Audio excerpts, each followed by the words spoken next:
Hello and welcome to our terminology class on Sunday evening. We're going to be going over a few words again. We haven't had one in a few days, and basically we had a special broadcast last weekend, and we had some group business to take care of. So we're going to get back to going over a few words. We probably won't do one next Sunday. I'll tell you now.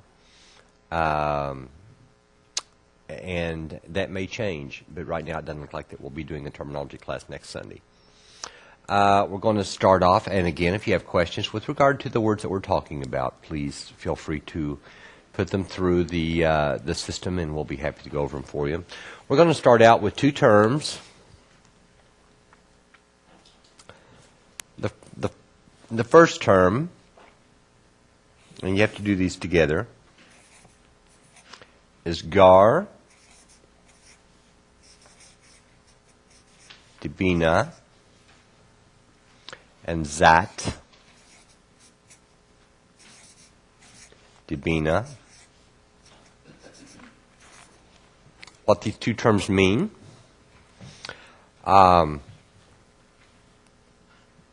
Actually, zat is sein Reichenot. It means the lower, or sein Taktanot. It means the lower seven in the Partsuf. But let's just see if we can't define it somehow. Everyone remembers that in a Partsuf you have 10 Sfirot, Keter, Chochmah, Bina, Chesed, Gvura, Tiferet, Netzach, Hod, Yisod. Well, I almost made it too. And Malchut. Okay? Now, this is the particular Sfirot that we're interested in. It's called Bina. And inside Bina, if we think about this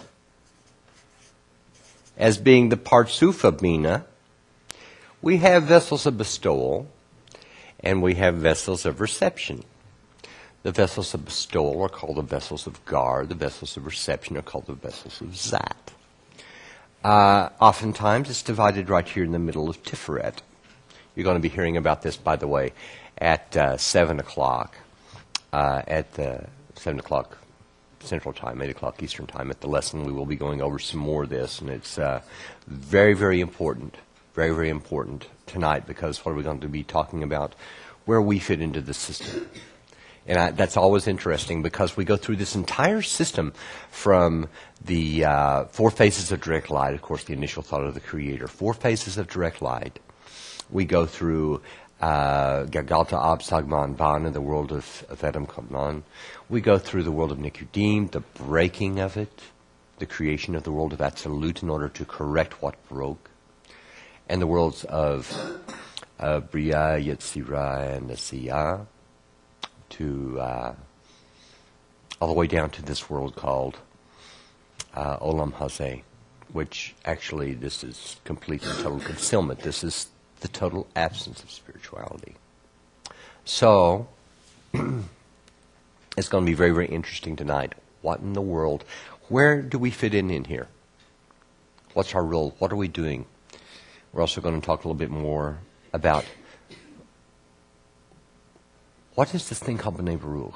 What really is this group? We've had a lot of questions regarding B'nai Baruch, regarding what we do, how we do it, and we're going to answer a lot of that.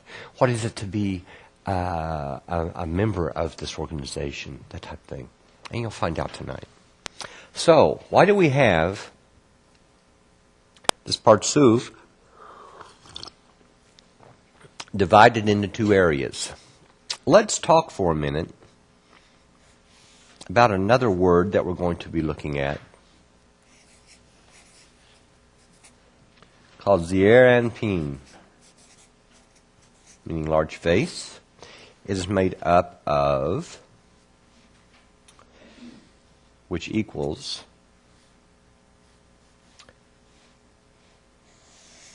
all of this. from Hesed, Gevurah, Tiferet, Netzach, and Yesod. Why 6 Sefirot? What is this? What are these? Hesed, Gevurah, Tiferet, Netzach, Hod, Yesod. What is this stuff? Well, what we're talking about is copies of the system of the 4 phases of direct light. You'll remember that we have the initial thought of the Creator. We have Behinat Aleph, the first stage. Behinat Bet, the second stage. Behinat Gimel, the third stage. And the final stage, when everything becomes a creature, it is Behinat Dalet or Malchut. So, we had 5 things. Now remember, those 5 stages, the initial thought of the Creator, Keter, the first stage here, so we have Keter. The first stage, that's Behinat Aleph, Chokhmah.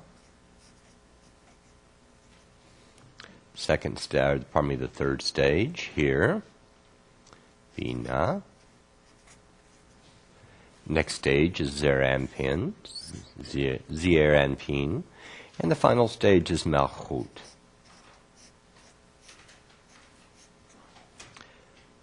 What does this have to do with this? That's the important part. We have Keter, Chokhmah, Bina, Zeranpin, and Malchut, and over here we have Hesed, Gevurah, Tiferet, Netzach, and Yesod. What is up with that? We got an extra one over here, right? Well, let's do them on the other side. The Sefirot, which is qualities, the qualities of each stage. So we're going to have Hesed,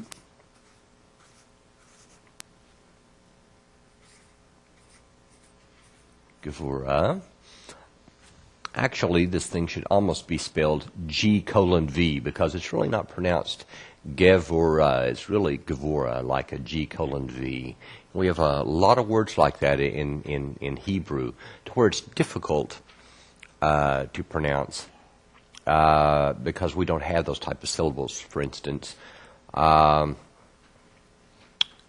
term thing is when pluralized, is not the same thing.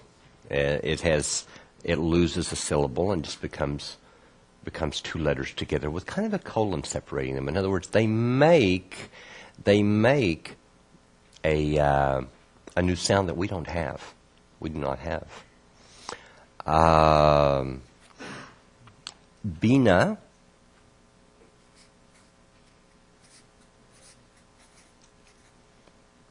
Tiferet, Zeranpin, Netzach, and Malchut, Hod.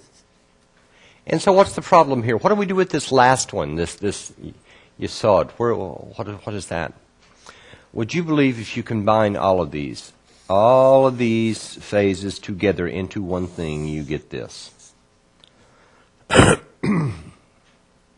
So, what we have in this phase, in this Zeranpin phase, it's a mixed phase that contains all of the attributes within it. Keter, Chokhmah, Bina, Zeranpin, and Malchut in the placeholders of Hesed, Gevurah, Tiferet, Netzach, Hod, Yesod. Netzach and Hod. And if we combine them all,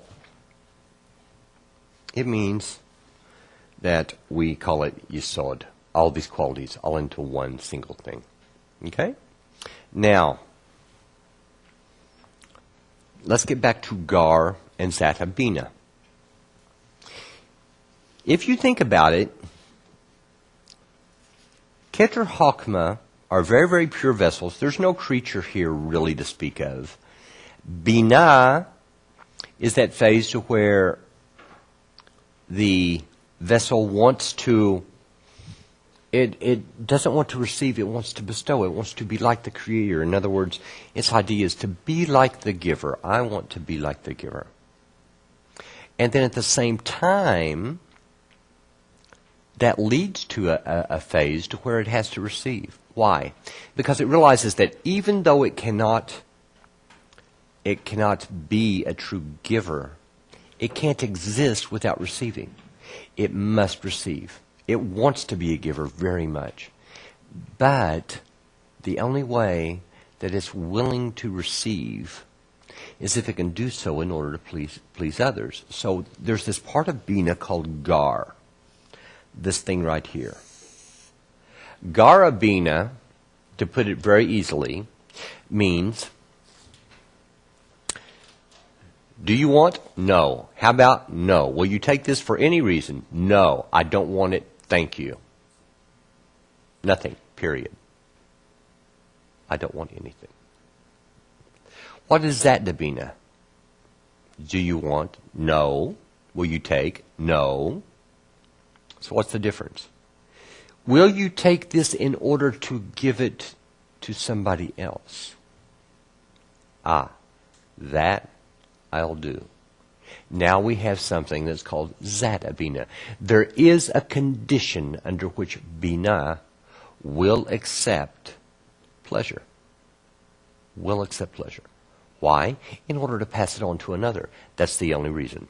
In Garabina, it won't accept anything, period. It's a giver, period. Think of it like a DC current. The difference between a DC current and an AC DC current. DC current, the current's flowing one way and one way only. It's never going to be heading back the other direction, period. The current is coming from Bina out, period. It will only give. And then that's in Garabina. In Zadabina, it's a different story. It will receive, but only in order to bestow, period. And that's all, because it has nothing to give. This is a very important term in Kabbalah. And you're going to find out why.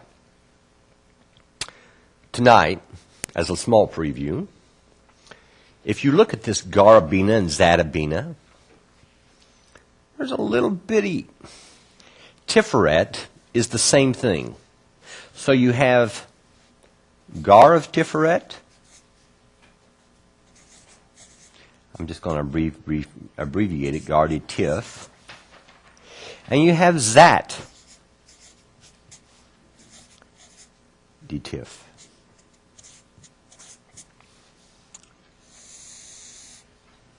So we have vessels of bestowal, Galgalta V and I am here. And we have vessels of reception, Ahap here. It's set up like Bore, the creator, and the creature.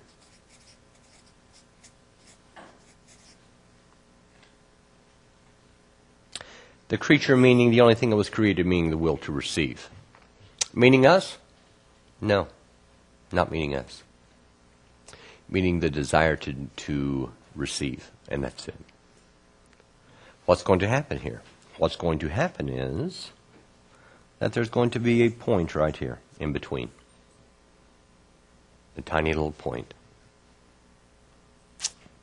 And that point is going to expand and into what's called a soul.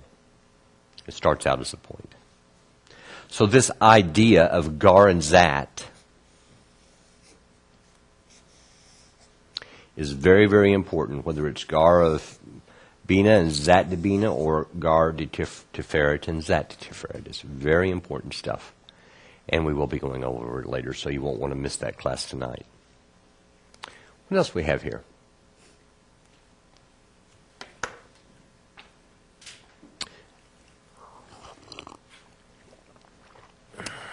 Tzimtzum, the word Tzimtzum. We've been over before. Tzimtzum Bet, we have not. We've been over Tzimtzum Aleph, which is first restriction. Tzimtzum Bet is second restriction. Bet is the second letter of the Hebrew alphabet. What does it mean?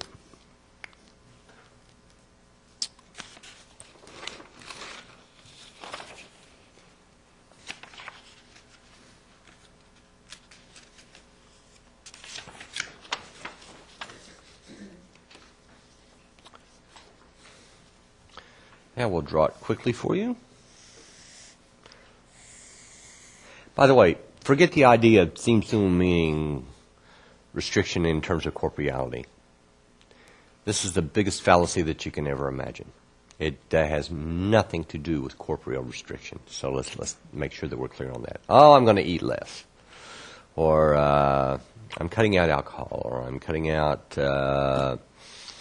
bonbons. Whatever. Football, basketball, baseball, track, golf. Anything like this. You know, anything that you can think of, it's not a corporeal restriction. That's not what it's about.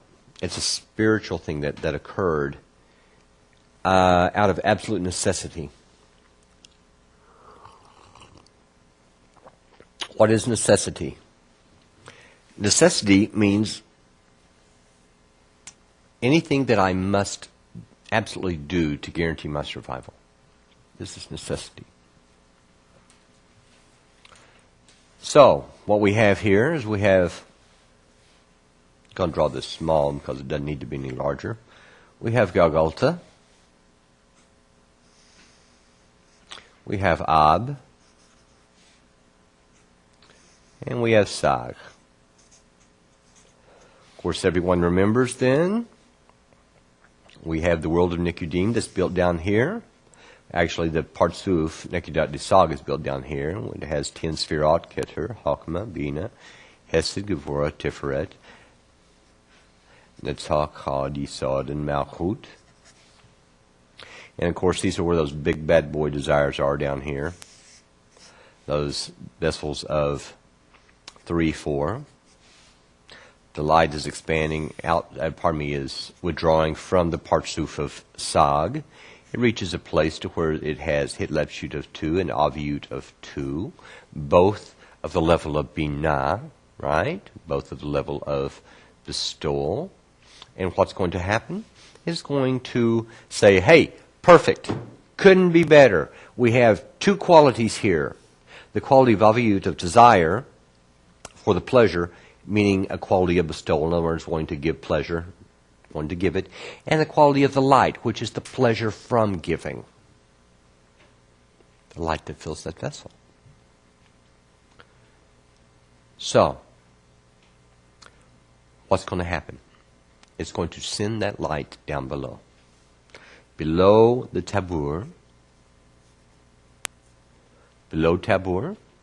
down here, underneath the tabur, and immediately, Malkut, which happens to be, no, I will not receive any light, period, unless I'm doing it in order to bestow.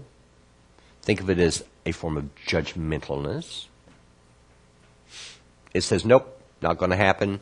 It immediately comes up to the middle of Tiferet and builds a new siyum, that's the ending. Now everyone will remember, just a moment ago, what did I say, the middle of Tiferet? Remember the Gar of Tiferet and the Zat of Tiferet? Remember that one part is the vessels of bestowal, all above it are the vessels of bestowal, and all below it, the bottom half of Tiferet and lower, are vessels of reception. It doesn't want to receive this light down here because it knows if it receives light down here, it'll do it egoistically. It is completely, totally against what its mission is to do. It will not receive egoistically, period. That is the deal. It will not.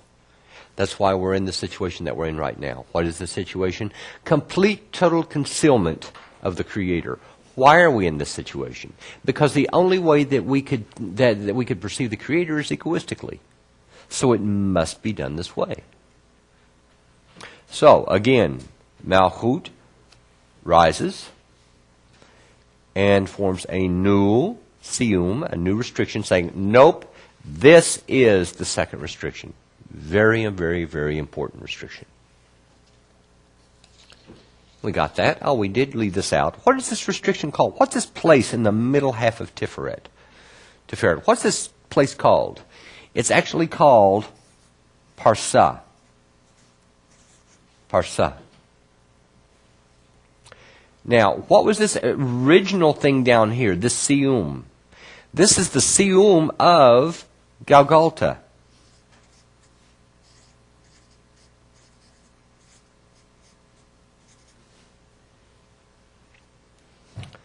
Now, what's going to happen is, once it does this, and everything works out, and nothing breaks, it's going to decide to build another world in what's called Katnut. Only in these vessels, which happen to be Keter, Abba V'Ima, and Zon. All in Katnut. Remember the term Katnut? It means all only receiving in vessels of bestowal, and that's it. This world that it builds is called Olam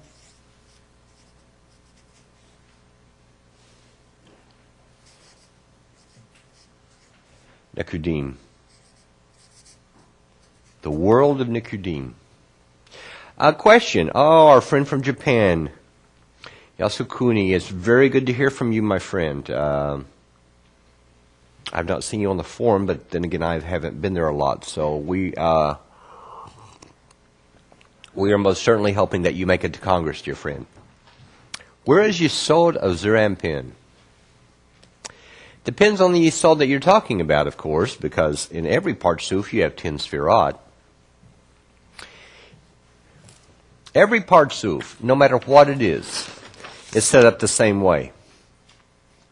Yasukuni, it's Keter, Chokmah, Bina, Hesed, Gevurah, Tiferet, Netzach, Hod, Yesod, and Malchut. Every single Sfirot has the same structure. You can also look at it this way. Keter, Chokmah, Bina, Zeran, Pin, and Malchut. Same thing. Same thing. So we can also look at this as one huge structure that is Keter, Chokmah, Bina, Zeranpin, and Malchut. Knowing that Zeranpin includes these 6 Sfirot. Hesed, Gevurah, Tiferet, Netzach, Hod, and Yesod. So, yeah, let's not get confused. Paul from Colorado. So I see that there are 4 phases of light within Zerampin. Yes, there are. Very good.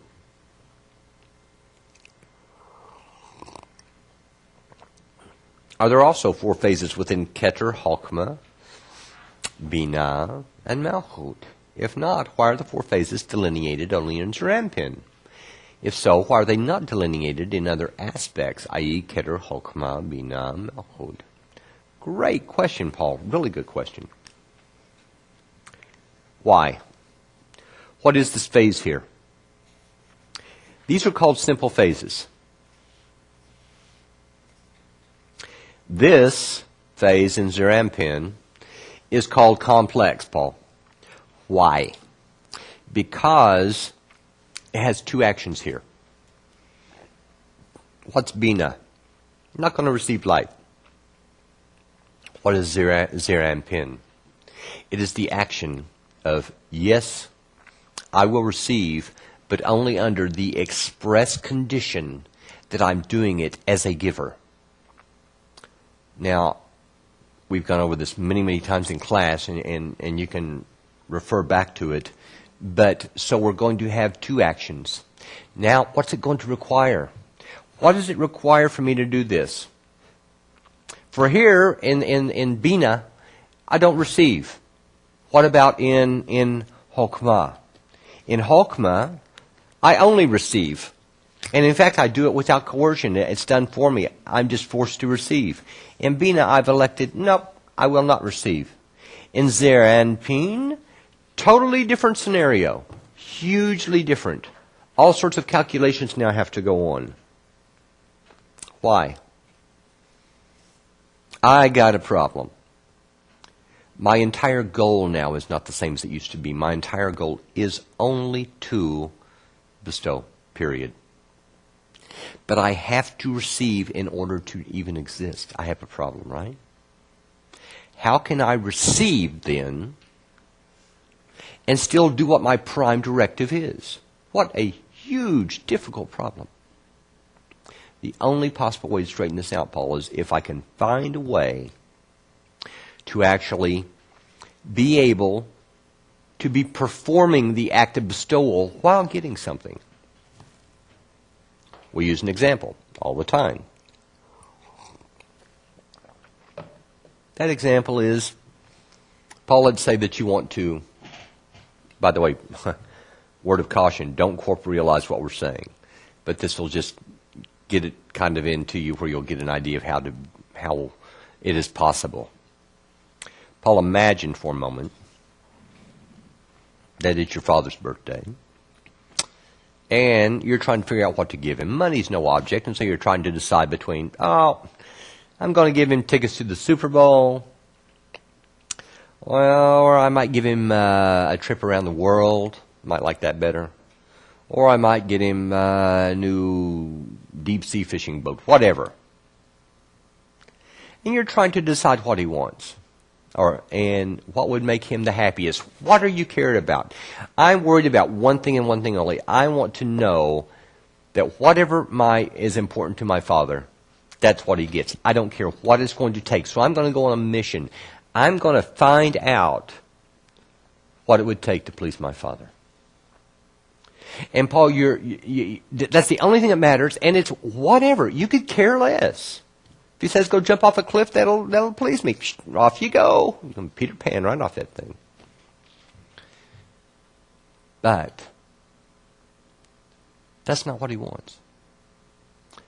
What does he want? He says, you know what I want? I want this. I want you to take this check for $10,000. Right now, take this. That will make me happy. Now, Paul, if it's true that you only care about his happiness, it shouldn't matter to you whether you're giving him the boat or whether you are taking the check. It's the same act. No difference. None. Because the act is not in what you accepted or what you gave. It isn't in these concrete matter forms. The act occurred in your intention to please your Father. And that's all. XV. XV? Where are you from, XV, and what's your name? How can Tzimtzum be a need for survival if Ein Sof did Tzimtzum to open space for creation? It didn't do Tzimtzum to open space for creation. It originally did Tzimtzum in order to be able to choose on its own accord. That means setting up a system to where it will be in complete, total concealment, not influenced by the Creator, not influenced by the pleasure from the Creator, and choosing on its own accord. Cass from Brazil, to attain these qualities called bestowal. Without anything, without knowing that I'll get any pleasure from it. In fact, it looking absolutely horrible to me because it's totally opposite of what I like to do. What do I like to do? Feel good. When? Always. Period. Sometimes I'll feel best just sitting. Sometimes I'll feel best rocking. Sometimes I'll feel best walking. Sometimes whatever it takes. Sometimes I have to move in order to be comfortable, or rest my head on my hand, or adjust my glasses in order to be comfortable, or blink. Whatever it takes. That's fine. That's my job.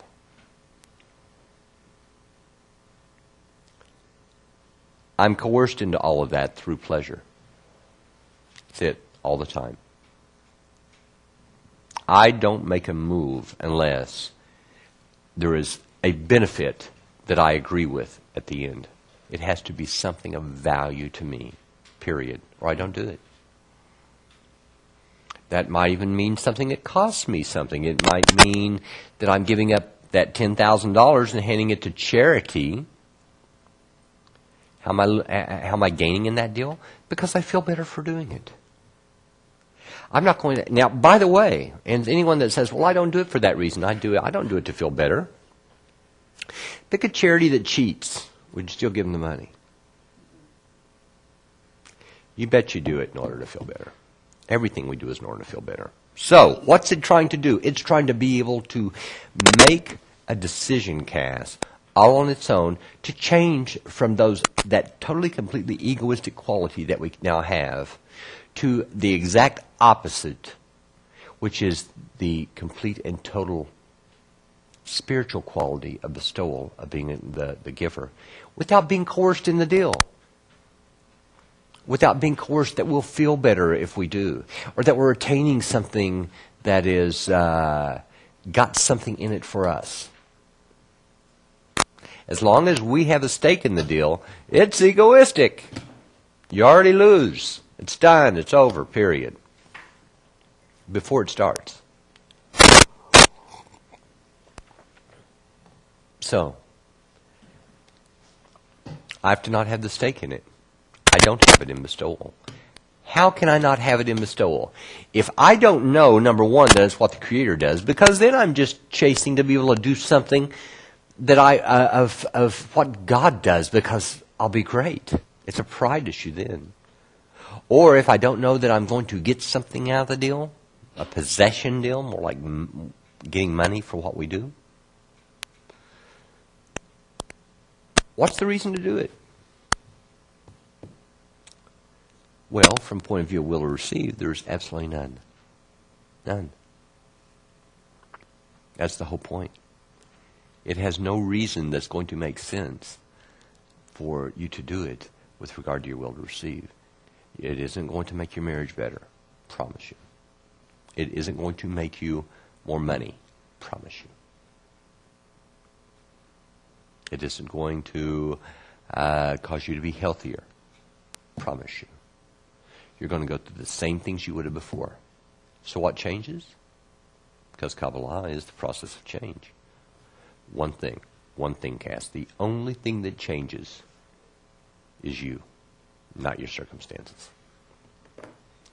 And we'll continue on. I think we just got Zata Bina, didn't we?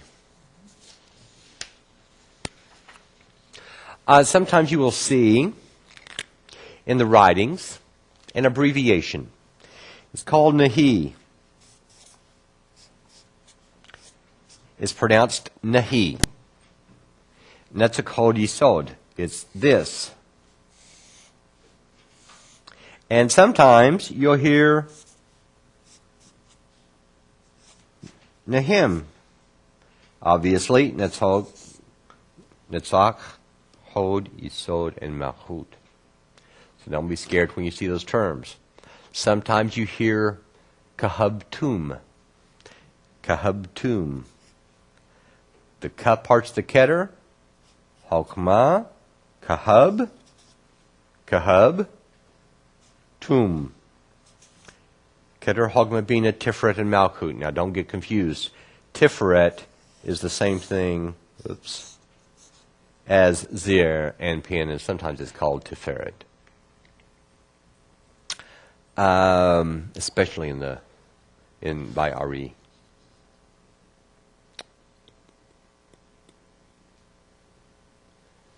Abba v'Ima. A few minutes ago we drew this.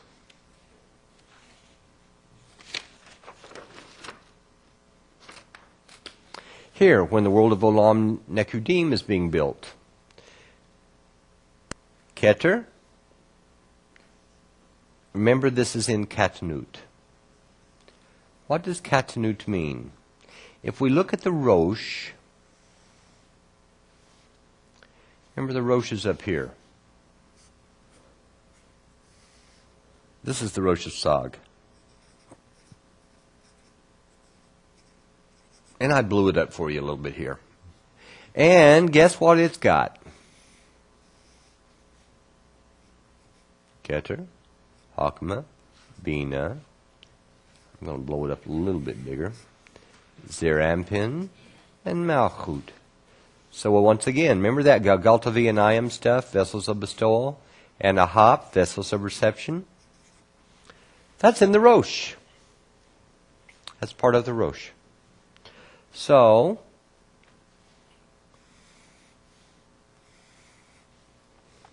normally in a Rosh, let's draw a normal Rosh, you're going to have a zivug on all 10 sfirot. Now, though, it's going to come down to the middle of Bina and stop. Vessels of bestowal, and go back out. It's only going to make a zivug on this much light.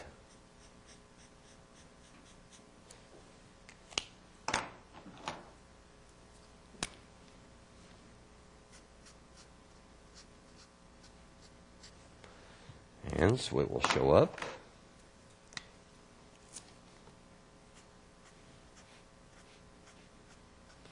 And this stays empty. What's going to be the result? 3 sections are going to be built down below. Number 1 will be Keter. And we're drawing the same thing, copying again. It's going to be Keter.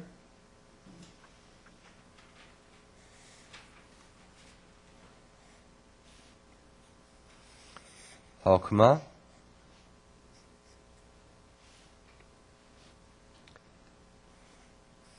Bina. By the way, this will go right here, but what we have here, and then you'll have Garvs on too. If you look at this, you have 10 sfirot here. So let's blow this up and take a bigger look at it. What does it really mean? It means that I have Keter, Hokmah, Bina, Hesed, Gevurah, and the upper half of Tiferet.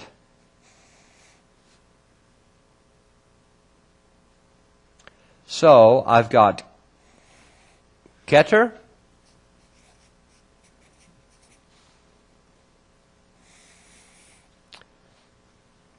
actually it's both of these, Abba V'Ima, and this is called 2 Roshes, by the way. And then I have this area here, Hesed, Gevurah, and Tiferet, called Zon.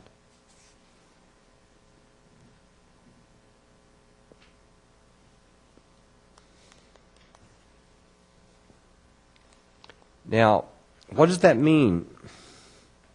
That means these are all only vessels of bestowal in here. Only bestowal. And all the rest of these down here are all the ahop, the vessels of reception.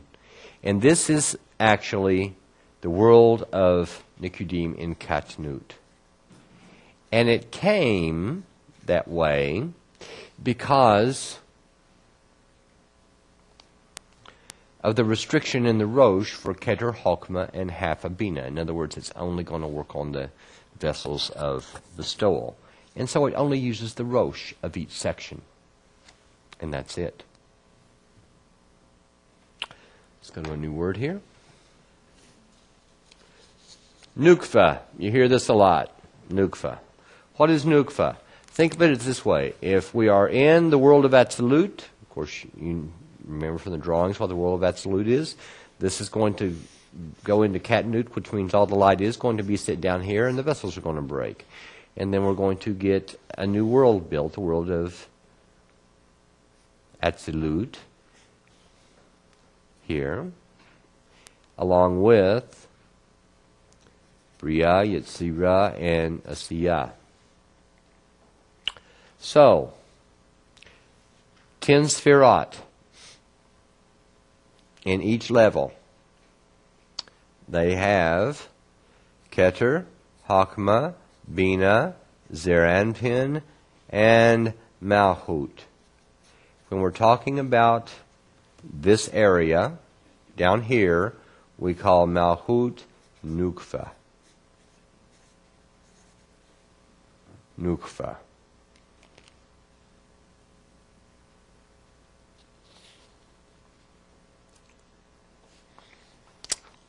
Nikve and ayam. Nikve and ayam. What does it mean? Nikve and ayam, it actually means the middle of the eye, the pupils. And where is that? It's in the middle of Bina. Now you remember when I talked about the Katnut of the world of Nekudim in Katnut, and the Zivug was only on the vessels of Gergaltavi and Ayam. And there's a line that separates it in the Rosh. Keter Hogmed, half a Bina, and then the lower half a Bina is Rempin and Malchut. Where that line is called the Nikve and Ayam. Nikve and Ayam.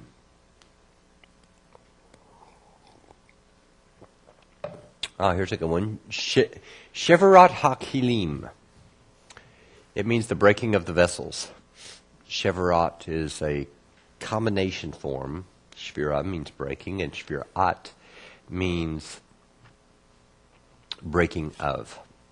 And of course, HaKilim. Ha means the. Kilim means vessels. What's going to happen? Remember this came out in Katnut here? In the world of Nikudim? Because everything's made only on vessels of bestowal, that's the only place that this light can go into. No problem. Got her made.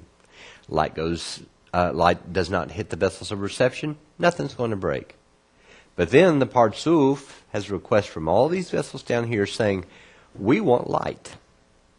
It cannot be refused. A request was made, a prayer, man. Immediately it is answered. It gets the light.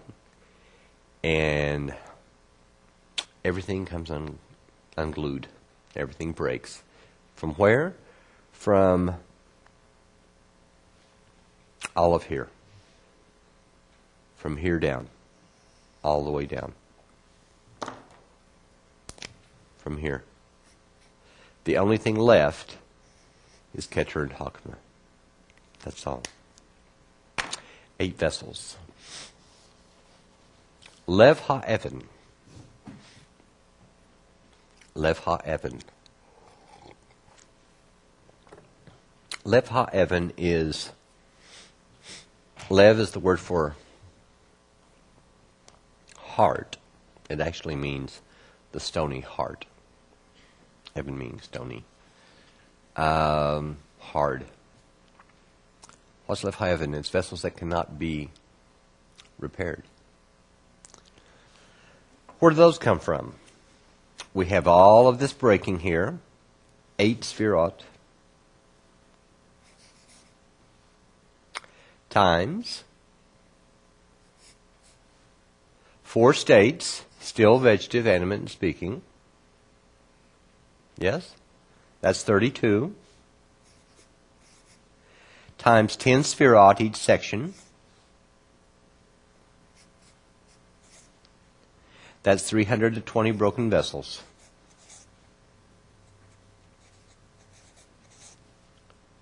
But 1/10 of them, Malchut, the worst vessels, the absolute worst vessels, those can't be corrected right now. Only the Creator can correct them. We can't. So we have 32 minus 320 minus 32 vessels, the 10 vessels of Malchut, times 4 states, or 8 times 4, each section here. 32, that leaves 288 vessels that actually can be corrected.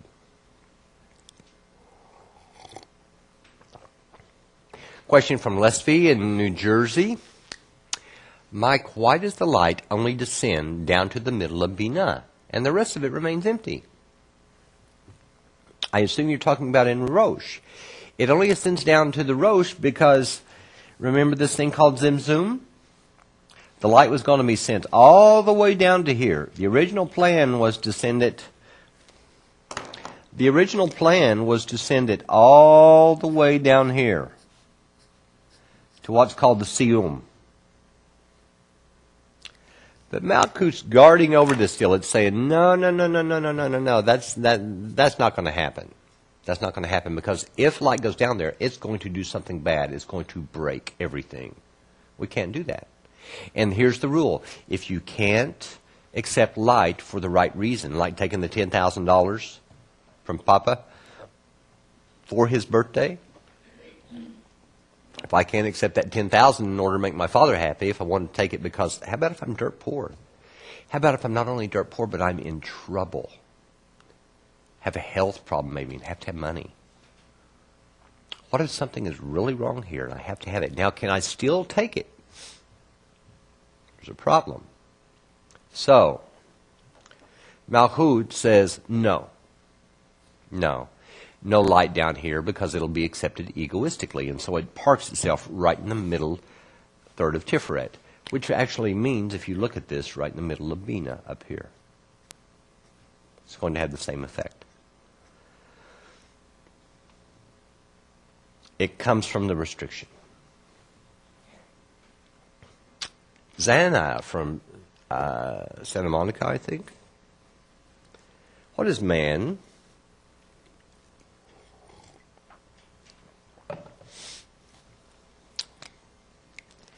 Man. It's actually written. What does it mean? It's not me. Not this man, okay? What is man? It means nukva,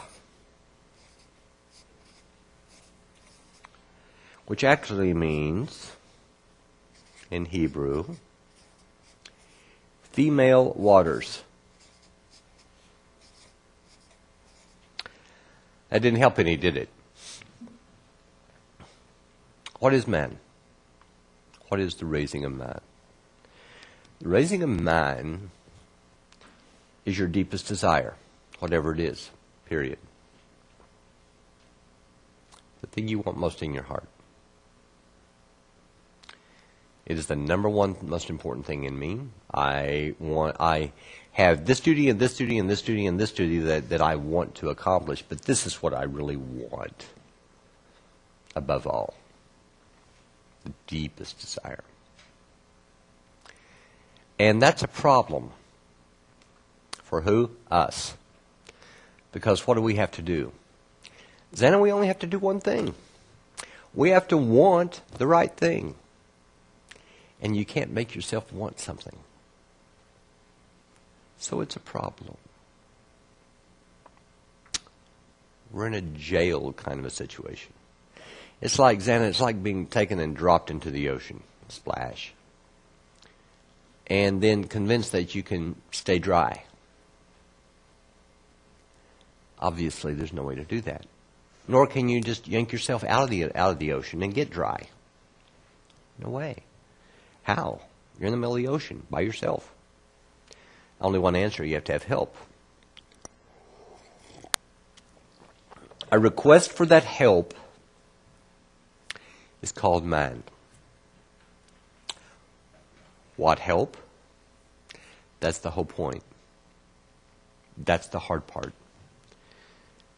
The creation of the right prayer. Because, by the way, once the prayer is exactly right, once you have the proper prayer, which means the proper request, which means you're requesting what the Creator has to give you, it's immediately answered, Xana. Immediately. That millisecond, everything changes. Whammo. Everything. And that process of developing that correct request, that desire for the right thing, is called Kabbalah.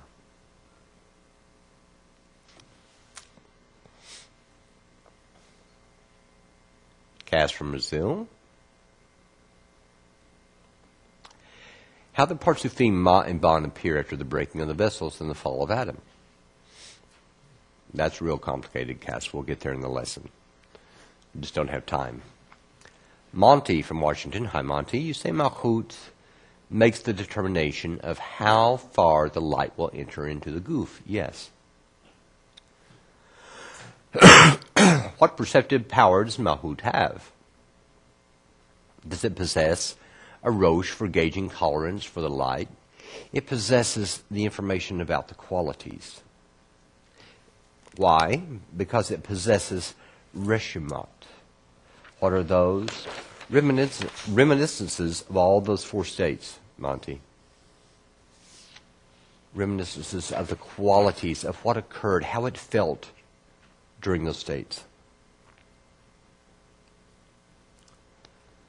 Now, Monty, you can't think of this as a creature, like yourself, like a corporeal thing. It's not. We're talking about a soul. And in fact, we're talking about a will to receive with the Messiah. Not near the same thing as a person. Yasukuni, again, hi, my friend. When you explained six Viratas Rampan with five faces of light, you left out Yesod. No, I didn't. You must have gotten up and gotten a soda. What do they drink in Japan? Certainly not sake, huh? By the way, I wouldn't blame you if you did during the technical classes, Yasukuni. Remember, we have five phases, Keter, Chokmah, Bina, Rampan, and Malchut. We have Hesed, Gevurah, Tiferet, Netzach, and Hod. So, where's Yesod? It's down here. Hesed, Gevurah, Tiferet, Netzach, Hod, Yesod. We got the same thing over here that matches these. What is Yesod? Yasukuni, it's the combination of all of them. It's as if all of them are contained within one place there. At the bottom of all those qualities, you combine them all together, and this is what you get. So what I have, we're making a salad. Let's do it this way. Yasukuni, we're making a salad, and we've got lettuce, and we got radishes. I got a bowl of lettuce here. I got a bowl of radishes. I got some onions,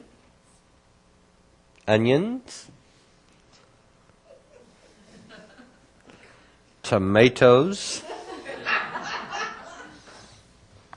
It's not my salad. And cucumbers. I got better. But we got our six things. So, anchovies. So we have lettuce, radishes, tomatoes, cucumbers, and anchovies. Okay, whatever. All in separate dishes. Yasukuni. Hesed, Gevurah. Right? Now you understand? Tiferet, Netzach, Hod. And now I'm going to take a great big mixing bowl, mix them all up together, and do this. And what do I have? Yesod. As soon as I pluck the tomatoes back out.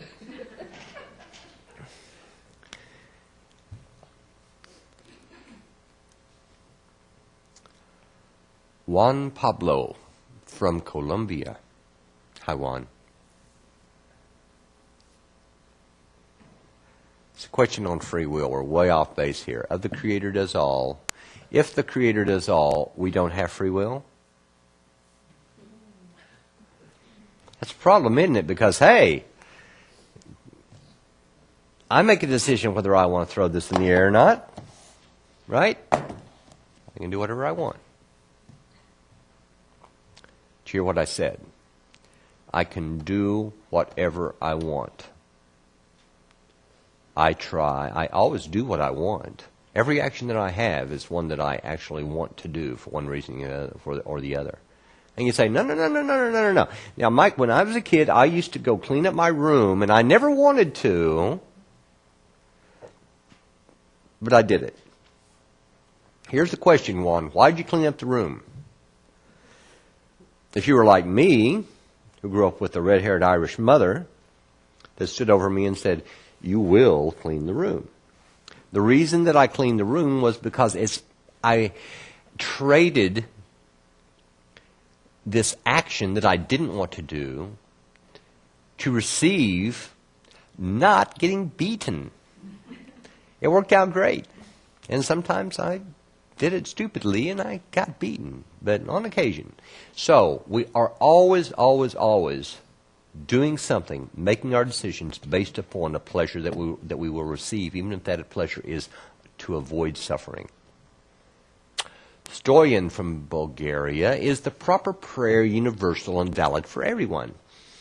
Kind of a password or individual and relevant to a person's level in spirituality. Stoyan? One.